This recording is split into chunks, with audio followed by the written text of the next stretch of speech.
Hi, so I just want to do a quick review of what we did in class today. I know we went through this very quickly on the intro to critical thinking, which is where we're headed for this next part of the course. So I'm just going to go as a quick review here. We talked about the fact that we're moving from just processing information at a very surface level to getting you to go deeper and being able to make connections and think more critically about the important ideas that you're going to be learning about. And so we're building these skills. You know, you started with Cornell notes and trying to figure out what's important in a text, and now we move towards thinking about those ideas and thinking about them in a critical way. And we talked about the three functions of the mind: feeling, wanting, and thinking. And so we're concentrating right now on the thinking part of the brain, and some of those verbs illustrate what some of those jobs are of the thinking brain versus the jobs of the feeling brain or the wanting brain, and how important it is that we can change the feeling part of the brain and the wanting part of the brain sometimes drive almost everything of what we do. And we really want to build up the thinking part of the brain and saying, you know, who's really in control of you? Is it your emotions? Is it, the things that you want? Or are you in control of your thinking, and is your thinking in control then of what you do and what you want to do, right? So we talked about critical thinking as having three big areas: that people come with an attitude to see things fairly, to be open-minded and see things from multiple points of view. We didn't talk so much about the elements of thinking. We'll talk about that a little bit more, but we said that there are ways that over time, if we are critical thinkers, we develop these certain traits of the disciplined and critical mind, a mind that's able to think. And we talk specifically about integrity and humility, the persevering and being fair-minded, having confidence in our own ability to think, having the courage to speak from what we understand after we've thought things through critically, and having empathy for other people, and being able to think for ourselves. So we talked about those briefly. We'll talk about those more over time. But as you think and you practice the skill of critical thinking, you develop these traits. And so we said that today we started to talk about point of view as one of those elements of thinking, and that our points of view are influenced, and our identity as part of that through many things that we're just born into that we don't have control over: our culture, the country that we're born in, our families.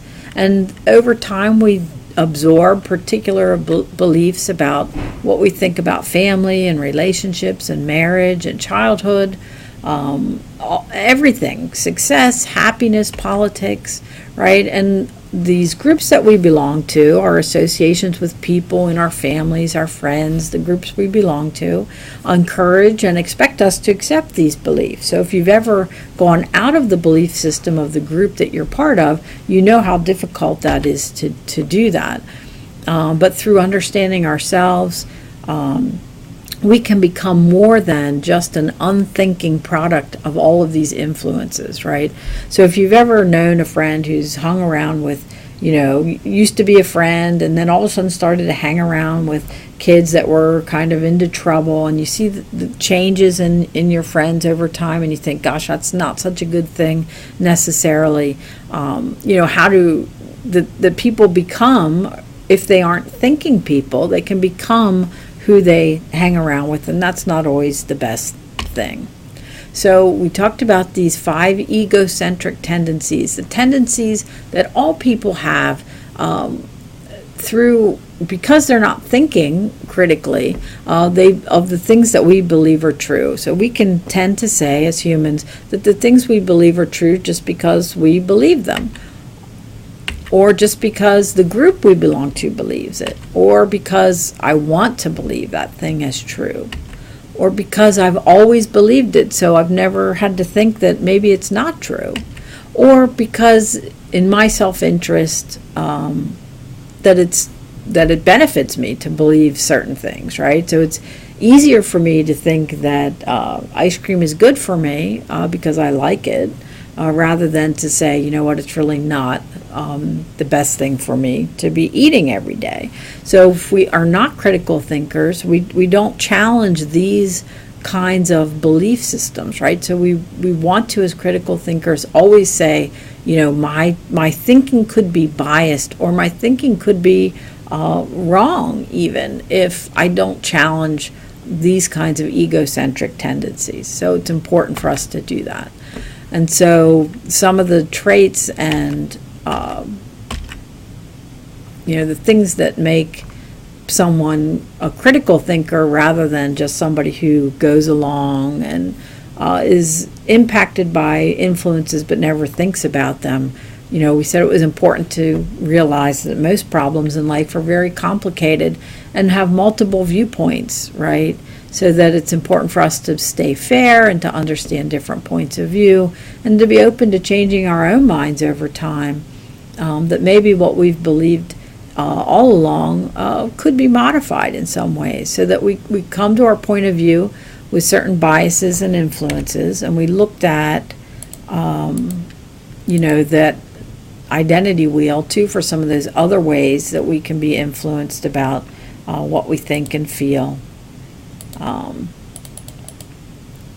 that we should always challenge ourselves and to think critically about things. And we finally come to what we believe by evaluating the evidence and looking at the quality of that evidence, and how do we support our own thinking. Can we give good evidence for why we believe the things we believe, and that we challenge each other to live up to this. So is it saying you have to give up your beliefs and what you believe about things? No, but we want to analyze our thinking. We want to challenge our thinking. We want to be open and fair in how we think. And we can do that in various ways, through thinking about some of these things that we are going to look at over the next couple of weeks. So as we're thinking, there are different ways that we can think about things. And this little diagram shows the ways that we can break up or analyze how we do think. So we think from a certain point of view, right? We think generally with a purpose in our thinking. Sometimes we have a question or a problem we're thinking about, and we use information to think about those things. We think about bigger ideas, laws, and principles.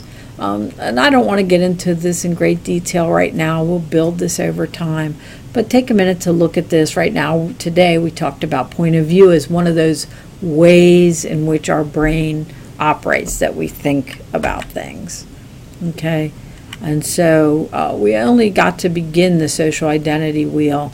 But what I hoped we could get to was to then look at some general concepts like happiness or success. And we may feel like everybody thinks the same way about success, but if you looked at that and you said, okay, what are the influences on how I think about that word success? What does my family think about that? What do my friends, what do the groups I belong to, how do they define the word success? And that those things have influenced my own definition of success. And you would see very quickly that if we talked about that with other people, that they would could have a very different definition of what that word means. So I think I'd like to carry that through a little bit so we can finish that activity. So I hope that